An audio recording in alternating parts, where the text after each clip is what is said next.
Welcome to Vitalio. I'm Dr. Ben Lerner. We're in a remarkable series, a really necessary one, on new patients. And today we're going to cover community outreach with our community outreach expert, Dr. Bill Kriva. Let's get started. And I'd like to take a few minutes to talk with you today about community outreach as it applies to chiropractic practice. I think you'd probably agree with me that most people out there don't know what we really do as chiropractors. They don't know what types of conditions we can help. They don't know how chiropractic works. Or if they think they do very frequently, I think you'd agree with me, they have it wrong. They really don't know the truth about chiropractic. I think you'd also probably agree with me that they're not going to learn about what we do by watching drug commercials on TV or by talking to their family medical doctor. So the only way that people are going to learn about chiropractic and about what we may be able to do to help them is for us to reach out into the community and contact folks. Now, there's a lot of different ways to do that. You can do print advertising and you can do radio advertising, and certainly web presence, website, or web advertising can be done as well. But one of the things that I've discovered in 23 years of practice, that's true no matter where you practice, whether it's a big city or a small town, is that most people don't want to pick their chiropractor from a print ad or from a radio ad. They want to actually have an interaction with you as the doctor and get to know you a little bit before they decide to come in. Or they'll come in because they're referred by somebody who already has a relationship with you, and therefore they're comfortable coming in to see you. So the ways that you can do community outreach that will get you into the community are, number one, networking, getting outside the office, getting involved in social service organizations, getting involved in the Chamber of Commerce, and being available to go out and meet other people in the community. Another way that you can do it is by doing screenings, spinal screenings. And these have been done very successfully by a lot of chiropractors down through the years. I've used them myself very effectively. And I think they're a fantastic way to go meet folks. But my very favorite, the one that I love doing the most, and the one that I want to spend some time with you today talking about, is doing public speaking, going out and doing health talks in the community. I built two very successful practices on the back of doing health talks. One of the reasons I love doing these things is because they're very efficient. You can go out, do a talk for 45 minutes or do a talk for an hour for a group of people. Maybe it's, 10 people, 20 people, whatever, and end up booking, 4, 5, 6 new patients off of that for a very limited time investment. Second, you really do get involved with the people who come to the talk. You really make a connection with them and have an opportunity to teach them the truth about what we do as chiropractors.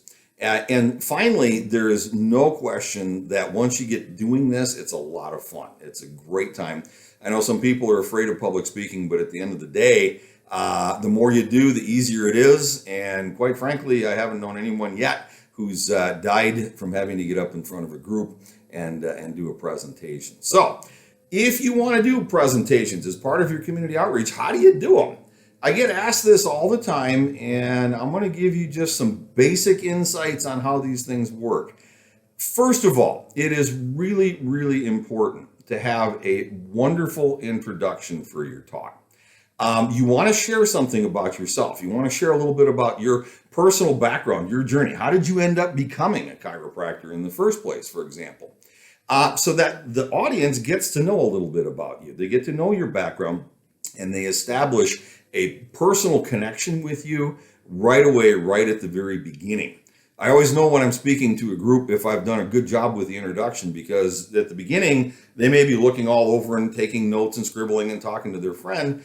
And by the time I'm done with the intro, I've got everybody's eyes looking at me because they're interested, they're engaged, and they want to hear what comes next. So you want to work on your introduction and make sure that you make a great connection with your audience.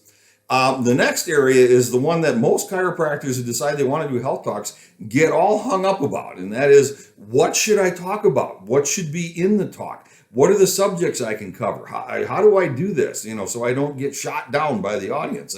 To be quite honest with you, The middle part of a presentation is not that important. It's information that you're there to convey, but it's not the critical piece to getting people in your office and under chiropractic care. There can be all kinds of subjects. People always ask me, what do I talk about? And some of the most popular ones I've had, managing stress naturally. That applies everywhere, whether you're talking to a company, a business, whether you're talking to a group of mothers who've got young kids at home, whether you're talking to nursing assistants who work in a nursing home. Bottom line, everybody has stress. Another one that's been very popular that fits being a chiropractor is how to protect your back while. Now, I say while because I've done this talk is how to protect your back in the workplace, how to protect your back while gardening, how to protect your back at home, how to protect your back while fishing. Yes, fishing, believe it or not. I was asked to do that. You can talk about sleep. You can talk about herbal supplements. You can talk about a whole variety of different subjects. The key here is the material that you present needs to be accurate. It needs to be factual. You really should have the citations for what you're talking about so that people know where the information came from. And therefore, you've got the citation to back up what you're talking about. I also very strongly encourage you to weave chiropractic into the body of the talk. Whatever the subject is, chiropractic adjustments are critically important to that particular subject, whatever it is that you're talking about, whether it's sleep or stress management or protecting your back, whatever it happens to be, the chiropractic message needs to be woven in. And finally, the last part of a presentation, the part that is absolutely the most critical, is the close. I've shared this story many times, but when I first got into practice, I was asked by a local company that made pre-stressed concrete forms to come and do a talk for all of their employees, 120 people, on how to protect your back while working. These folks are pouring concrete all day long. They're working with rebar. It's hard work. And so I went and did the presentation as they asked, and they loved it. They were so happy with that presentation that they asked me to come back and do it again the following year. Every year they had a health fair in the spring. So I went back the second year, same group of people, same exact presentation. They loved it. They thought it was fantastic. They asked me to come back the next year and do it again. You want to take a guess as to how many new patients I got from the first 2 talks that I gave? 0. Why? Because the talk was awesome. The contents were beautiful. I never closed the talk. I had learned by the third time around that that was essential if you want to be productive with the talk. The third time around, I closed the talk, and I ended up with 60, not 16, 60 new patients that signed up, half the people in attendance that signed up to come in as a patient in the office. That's how critically important the close is. So make sure that you have a good close. There's a lot of different ways to close talks that are effective, but you have to make an invitation to the audience to come in and see you, to accept that invitation so that they can have their problem evaluated. If you do this properly, you are going to have a ball educating your community, changing the mindset in your community, educating people about what you do as a chiropractor. You're going to have pre-qualified, excited patients that are happy to come in and see you, and you literally can build your practice on this tool all by itself if you do it properly. I've done, as I said, 2 practices very successful from scratch, basically using this method because it's very efficient. And have had a lot of fun doing it down through the years. So bottom line, I hope that my taking a few minutes to talk with you here today has been helpful for you. I also want to encourage you, please go out, tell the chiropractic message, tell the story, get this information out into the community because people aren't going to get it anywhere else.